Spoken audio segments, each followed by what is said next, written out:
Welcome to the Elevate Leaders podcast. I am Ryan, and we cannot wait as we have a special guest today, Jerry Roisentul of Champion Mentorship, and he's going to come in, and we are speaking on the topic of today called Success Isn't an Overnight Status. In a world of instant fame and instant gratification, a lot of people want instant results, but we all know that true success is not an overnight thing. It's not a microwave thing. It's a slow bake thing. It takes time.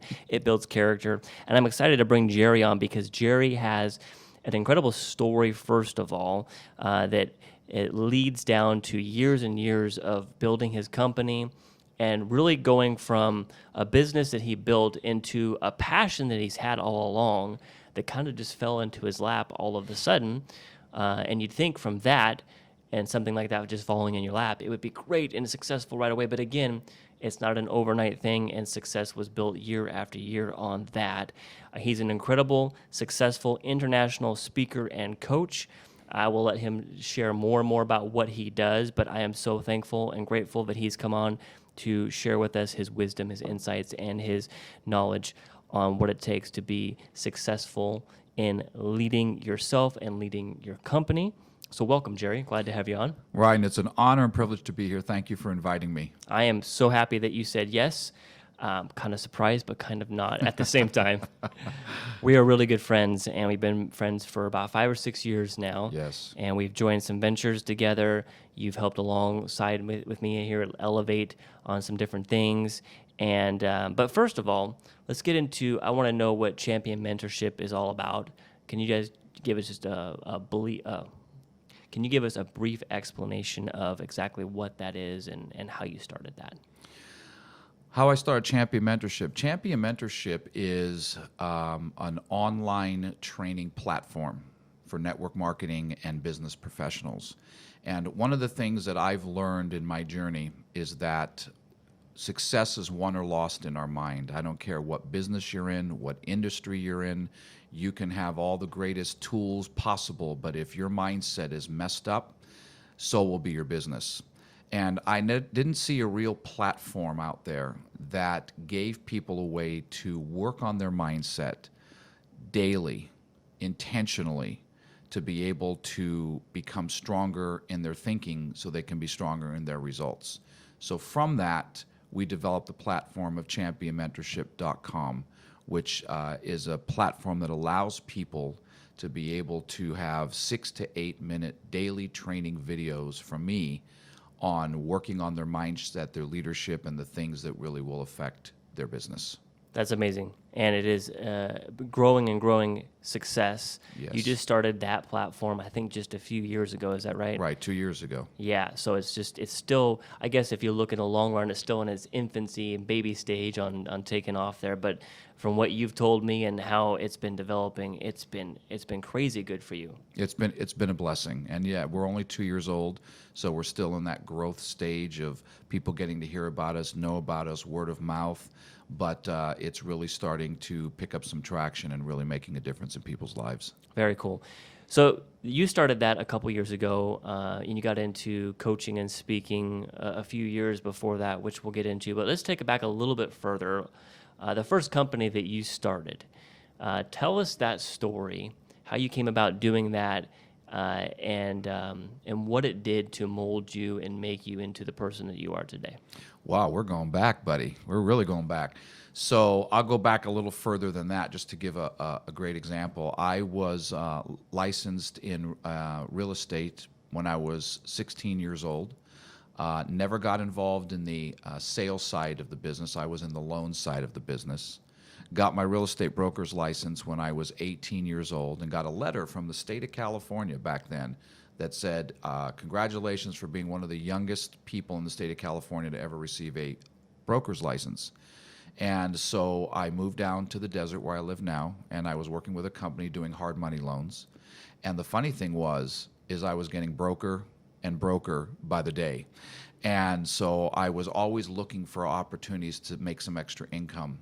And so back in 1993, I got a call out of the blue from a gentleman, never met him, called me up and told me, hey, I happen to get your name from the manager at the gym down here. Well, I haven't been to the gym in 3 years. So I figured, oh, this is like a cold call. He must have got my card somewhere. And so I started listening to him, and he was talking about financial services. He was talking about the network marketing profession, which I knew nothing about. But I liked the idea of finance because that was, in essence, what I was doing in real estate. So I went to this meeting in December of '93. I heard a lot of stuff about life insurance and loans, investments, things that made absolutely no sense to me at all. But what I felt there was an excitement from people that I didn't feel in my normal daily walk of life. People were happy, people were excited, people were contributing. And I said, I don't know what's going on, but I need to be part of this. So I joined that company, got licensed in life insurance back in March of '94. And you have to really understand how crazy this was, because at that time, I was living in a 300 square foot guest house on one of my best friend's properties out here. And when you live in a guest house, you're beyond broke. That just basically means, can I stay at that place for free because I can't afford rent right now? So he gave me 6 months to live there. It was 300 square feet. It wasn't very big. I was borrowing money from family members to put gas in my car, but I was going out at night after my job and going into your home to teach you how to manage your finances. So it was kind of a very unique situation. Doubts and fears attacked me. I made $1,300 my very first year in the business, and any right person in their right mind would have probably just given up and quit, which I had thought about every single day. But my father told me that you're not a quitter, you never give up. And so I just kept pursuing that year after year, and eventually turned that into an incredibly successful business. I was the first person in our company's history to open an office out here, to become a vice president, and had a great run at that. But that's where it all began. How would you rate your leadership skills back then? Because obviously you were leading yourself, but then you started developing into leading teams. And I've heard you share a couple different stories here and there. But going back to your leadership skills, what was that like for you? Did you even know that you had leadership skills? I couldn't lead myself out the front door. That's how great my leadership skills were. I had literally no idea what I was doing. And I thought to myself, there's got to be something that I can do here to help myself. And one of the people who I was working with in my business had asked me, have you ever heard of John Maxwell? And at the time I had not. And he said, well, John Maxwell is one of the premier leadership trainers in the world. And I'd suggest that you go get 3 of his books and digest them as quickly as you can. And it will help you become a better leader. And so the 3 books he recommended from Maxwell, and I read them in this order, were The 21 Irrefutable Laws of Leadership. Amazing book. Legendary book. Developing the Leader Within You. Another amazing book. Legendary book. And then Developing the Leaders Around You. And after reading those books and really digesting the information, it started to begin to give me the confidence I needed to actually not only lead myself, but to be able to start feeling comfortable leading other people. Because I believe you cannot successfully lead others until you can first successfully lead yourself. That's so true. I like to teach that. I like to preach that as much as possible. You've got to lead yourself well before you can lead others well. Right. What was your biggest roadblock going from just going out at night to you opened an office here in the desert, which is crazy. You think of financial services here in the Palm Springs area. A lot of people are already retired. This is a retirement community for the most part still, especially 20, 25 years ago. What was some of the biggest roadblocks you faced, and how did you overcome those? I think for me, the biggest roadblock for me was my own mindset. And so many times when people are trying to step out into creating a business, we have programming that has happened over the course of our lives, all the way back from the time that we were kids. And we have people that have said, oh, you can't do this, you won't do this. We've tried things and failed. And so our mind tries to convince us that, well, you've never succeeded in anything in your life, you've never done anything worthwhile, so therefore this isn't going to work. And that was really the journey of my first year. That was my roadblock was my own mindset, which is why I am so passionate about teaching the tools and strategies I learned to help me change my mindset and my thinking. because my thinking is what kept me stuck. It was my old belief systems. It was not having anything to pull from. So initially, that was my initial roadblock, was my own mindset. Then my second roadblock was I was a horrible people pleaser. And to me, it was an addiction. In fact, the wonderful, incredible Joyce Meyer, who you and I both love, wrote a book called Approval Addiction, Overcoming Your Need to Please Everyone. And once again, somebody recommended that I read that book because it was horrible how bad this was, that everything I did had to make everybody happy. And if there was anybody not happy, I had to take the time to make sure you were happy, because if you didn't like me, I couldn't function. And it was a horrible roadblock, caring what other people thought about me. Today, I tell people that the last time I checked, you can't deposit other people's opinions in your bank account. Ooh, that's good. So why does it matter what they think about you? But I didn't know that then. And so once again, that book really helped me stop caring so much about what people thought. And that helped me get past that second roadblock. And then after that, it was just really getting over the roadblock of focusing on what I was doing and not being distracted by what everybody else was doing. Because sometimes when we're trying to be successful, if we're not going fast enough and we're looking at other people who are, we start to compare ourselves to other people. So true. And comparison is the kiss of death. And so I had to learn not to compare myself to others, but just compare myself to me. And as I got better every day, things started to happen. Good nuggets there. I would press rewind a few times to pick up a few more things on that. But it's evident that the mindset and what you teach right now with Champion Mentorship was birthed out of this place back then, and having a self-realization of these things that you just described. Obviously, coaching and speaking and teaching is your ultimate passion. Right. It kind of just almost fell in your lap. It did. It did. And it's a unique story. Could you just, in a few minutes, give us a summary of how that started and what that began to feel like for you as that passion began to grow in you and you began to see a realization of it coming out in your life? Well, that also was a unique story. I built my business very successfully. And about 13 years into building my business, I started going through some life challenges. We all go through them. I was married at the time to my son's mom. We were going through a divorce. I was going through massive amounts of depression, and I woke up one day on the floor of my apartment ready to commit suicide.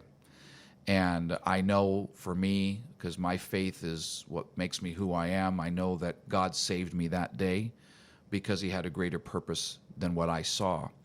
And when I got up off that floor the next day, I had a decision to make. I could either, well, what ended up happening was I ended up losing my business. Eight of my top leaders took off and left when I was trying to get my son, who was 3 at the time, situated after his mom and I separated. And when I came back to work the business, they had all left. And so my business tanked faster than Titanic did.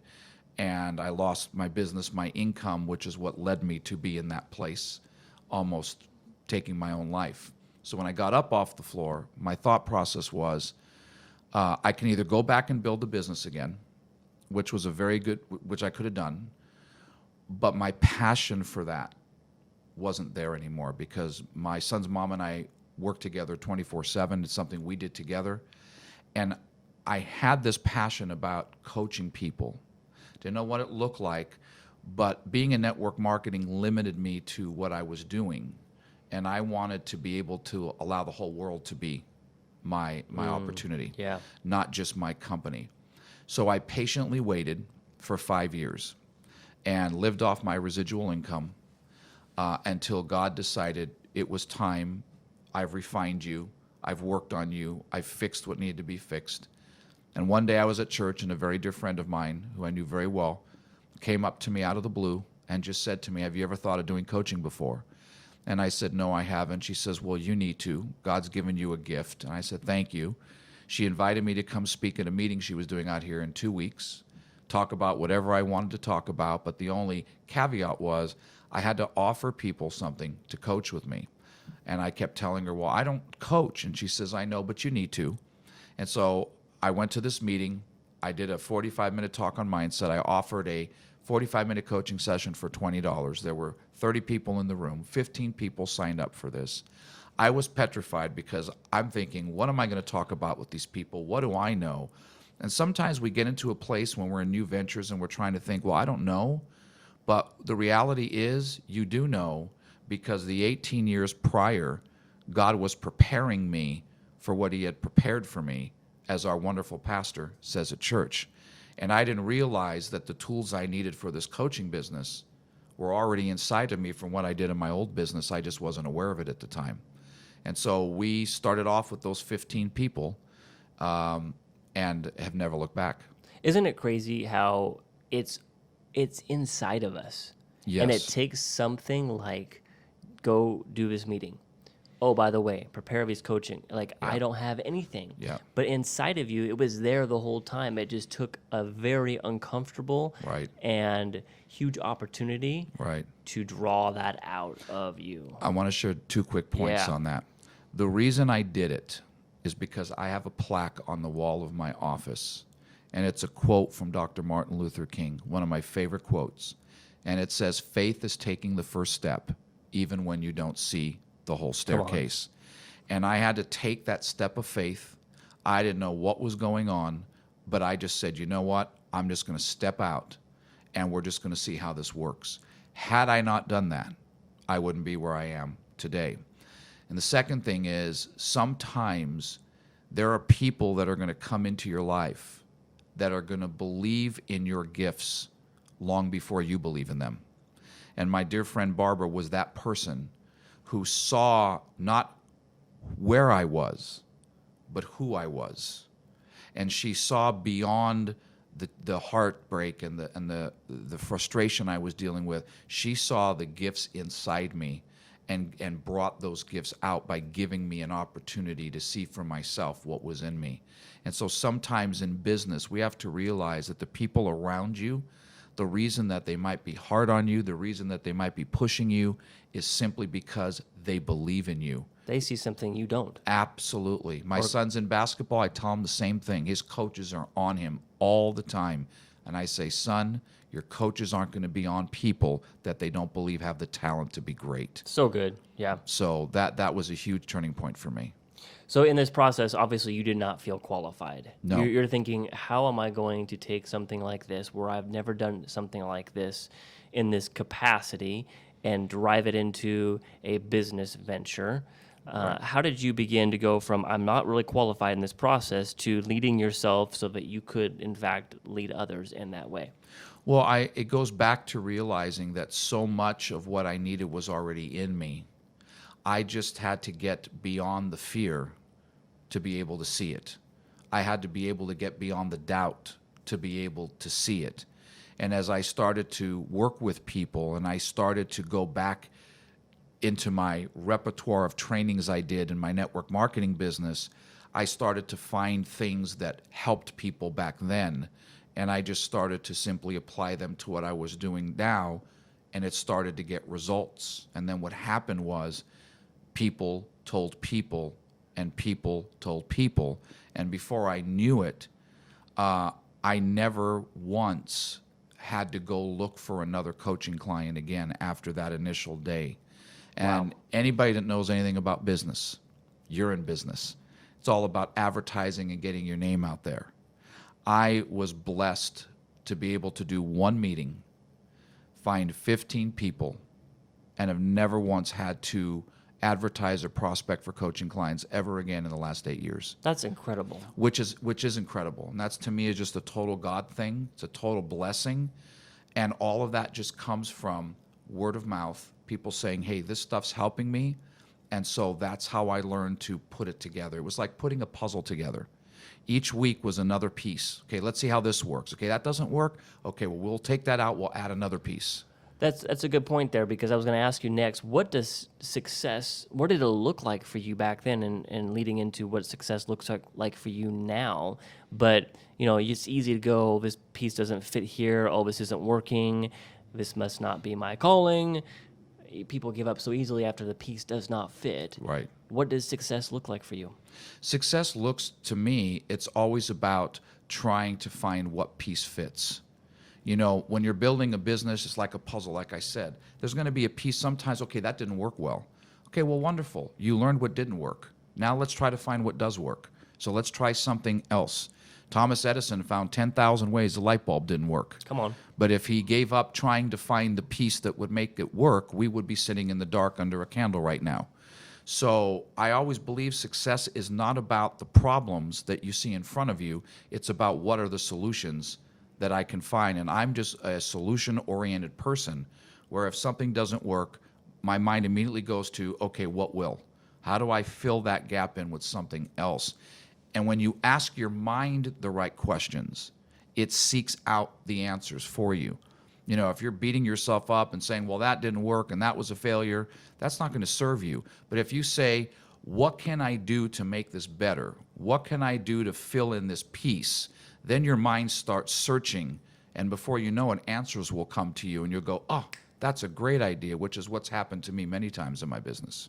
There you go. That's a roadmap right there. Absolutely. Absolute roadmap Absolutely. there.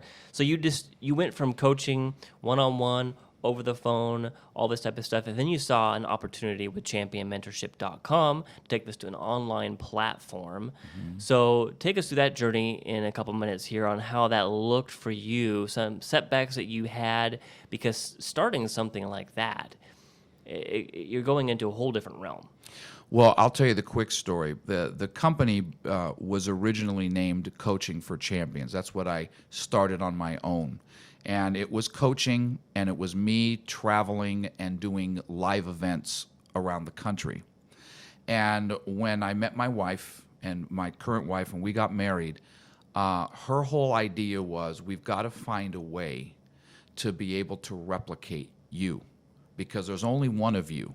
And we have to find a way to build not only residual income, but replicate what you're doing. And so we came up with the idea of championmentorship.com. It was initially her idea in her mind of creating a video or something that people can do daily, and it just kind of molded itself into what it was. And so what it does is it gives people a chance that coach with me or that come to my live events. It gives them an opportunity to be coached and mentored by me on a daily basis, literally for less than the price of a Netflix subscription. And I don't know anyone in the industry that trains on mindset like this with this kind of platform for that kind of price point where anyone, anywhere could get involved in it and be able to just learn every single day. And that's kind of how it developed. It was once again, the problem, how are you going to replicate yourself? Right. The solution, let's create an online platform uniquely different from anything else where you can do videos daily, and people literally, we have people in Australia and England and Canada, all over the world that are able to be coached and mentored by me daily without me having to personally coach and mentor all of them individually like that. That's a really, really cool story. And if listening right now, you don't know Jerry, and you don't know the behind the scenes of everything that has gone on with that, you think, wow, that's awesome. Let's start an online platform. Let's just put it up there, and people are going to come pay for it, and it's going to be great, and it's going to be wonderful, and it's an overnight success story right there. Talk to me a little bit about some roadblocks you faced along the way on trying to get this thing up and running. Well, once again, yet another story, okay? Because we had no technical skills, my wife and I. And when we're laying out what it's going to take to create a website, the IT, the back office, everything it takes, we're just like, we're clueless. And we're thinking we're going to have to spend so much money trying to find people that know how to do this. So we had this great idea, but we had no knowledge of how to put this idea to use. So we did what we always do, and that is we just prayed. And we just prayed that God would bring us an answer, give us some guidance, give us some solutions. And October of 2016, I get a call out of the blue from a gentleman named Keith Kochner, who is also an internationally known speaker and trainer. He has his own online platform, different from mine. But he called me out of the blue because he kept hearing my name at all his events and wanted to just connect and see who is this dude. And so we started to talk, had a great relationship. And it was amazing because at the end of the call, he asked me a question I've never heard anybody say when they first meet somebody. And he said, "Is there anything I can do to serve you?" That's different. Very different. And I said, "Well, yeah." I said, I thought maybe I could get some advice from him. So I told him what Gina and I, my wife, had put together, that this is what we're thinking of, and we're looking at doing this. And he kind of laughs. He says, he says, "So you don't know that that's part of what I do?" And I said, "What do you do?" He said, "I have already built the platform to replicate that for other businesses that I want to work with." Wow. And he says, "I can replicate that for you if you want to." And so we sat down, we came up with an idea, we prayed about it again, and it was like this was once again dropped in our lap. Primarily for me, because I just believe we just pray and just kind of watch things happen. And so he and his company turned around, developed our entire web community, and his whole staff does all the back office stuff that we had no idea how to do. All that stuff you weren't in the know on. That's it. All we do is we record the videos and we send it to them. They do everything else. And they take care of the registration. I mean, everything that goes into that website, that's what his company does. And it was just a blessing beyond belief. Once again, it was an answer literally to prayer. That's incredible. Now, you mentioned earlier that you have people listening all over the world, because once you go online, it's everywhere. Right, There's opportunity everywhere. right. And so now you've gone from years and years ago, just starting off in a 300 square foot guest house, to starting a company. It's kind of just fallen apart at that point, and then moving into the passion of your life. Now you're an international speaker and coach. You've been across the globe.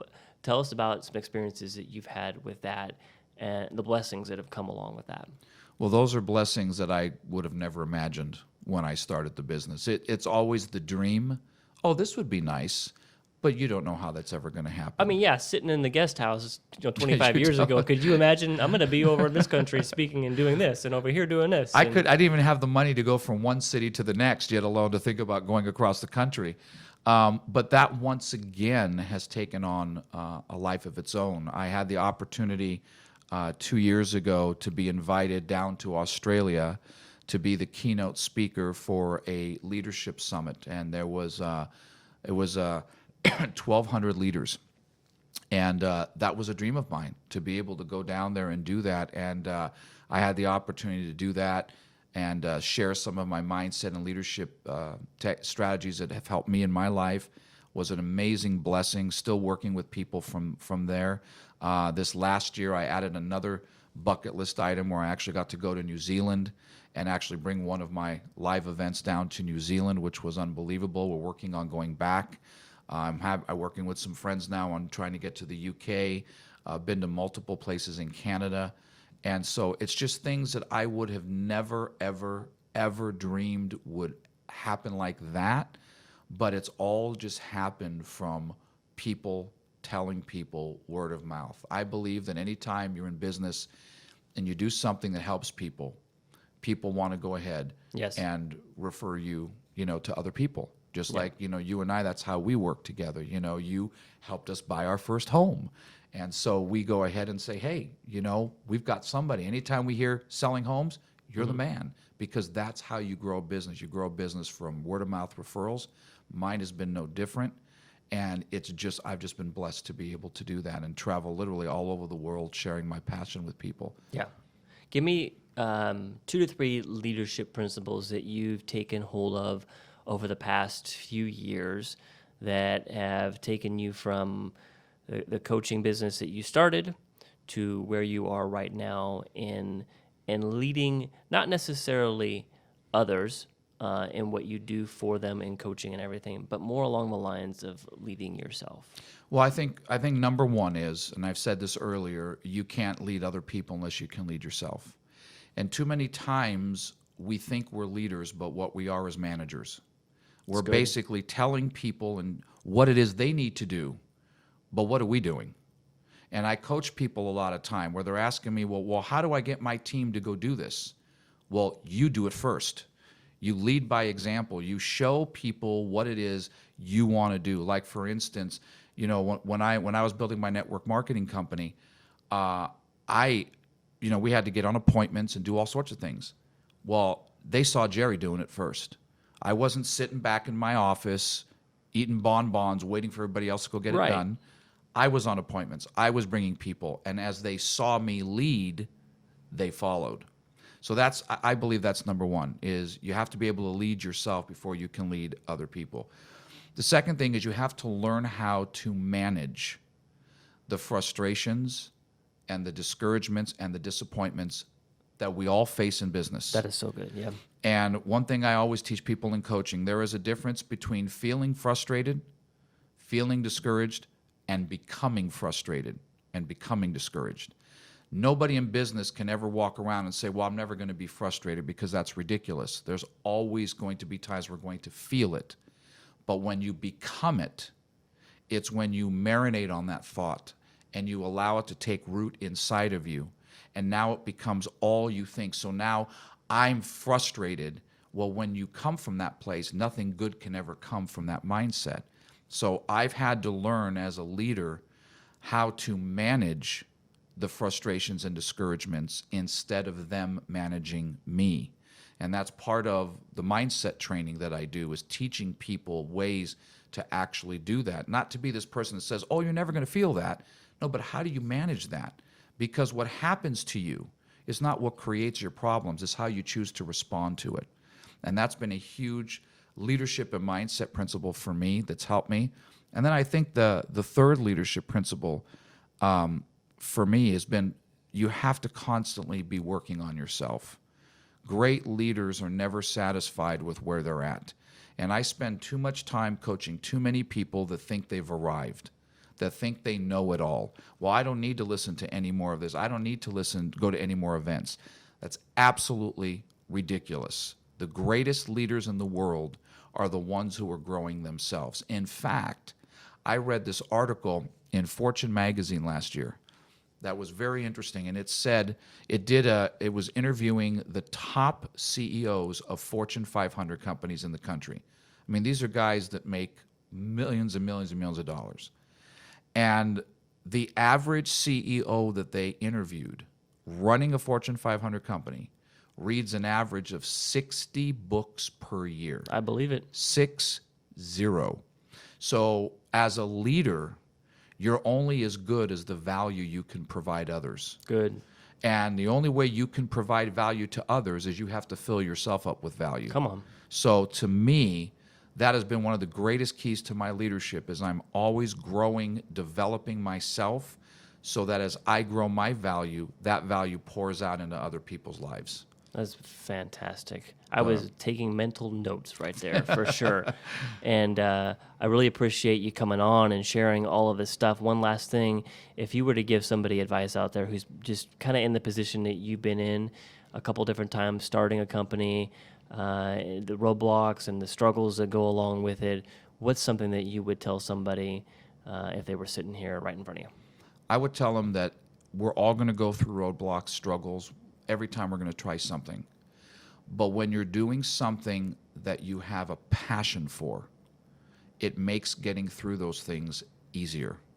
Too many times we're doing things that doesn't light our soul on fire. We're just doing them because, well, I need to make money. And that's okay. But the reason I was able to endure all of these things that came against me was because I was living in my passion. Mm-hmm. My passion is what I do. This is what God created me for. And we've heard the cliche, when you find your passion, you never work a day in your life. True. And it is so true. So my encouragement to anyone out there is, don't give up. Keep fighting, keep pushing, keep learning, keep growing, and just find your passion. And when you find your passion, what you want will find you. So good. Thank you so much. Where can people find you out in the world? They can basically go to championmentorship.com. That's our website community. they can go on there and they can see some free sample videos that we put on there, so they can kind of see the content that we have available. If they want to become a member of our community, there's a place for them to sign up. If they like to contact me directly, they can contact me through the community there. There's a link that says Contact Jerry. You can send me an email, and I'll get back to everybody in time. Perfect. And then social media is a Champion Mentorship kind of across the board there? Yeah, social media on Facebook. If you're on Facebook, we have a Champion Mentorship Facebook page, and then we have a page just with me, Jerry Roisentul, Roisentul. Very unique name. Yes. Instagram, for me, it's at Champion Mentorship, and it's at Jerry Roisentul. Perfect. Awesome. Thank you so much for coming on today, sharing Thank you, my friend. all the insights that you did. I'm sure people are going to get a lot from this. We're going to continue on with our podcast coming up here. You can find us across the board at Elevate Leaders and elevateleaders.org. And until next time, make it a great week.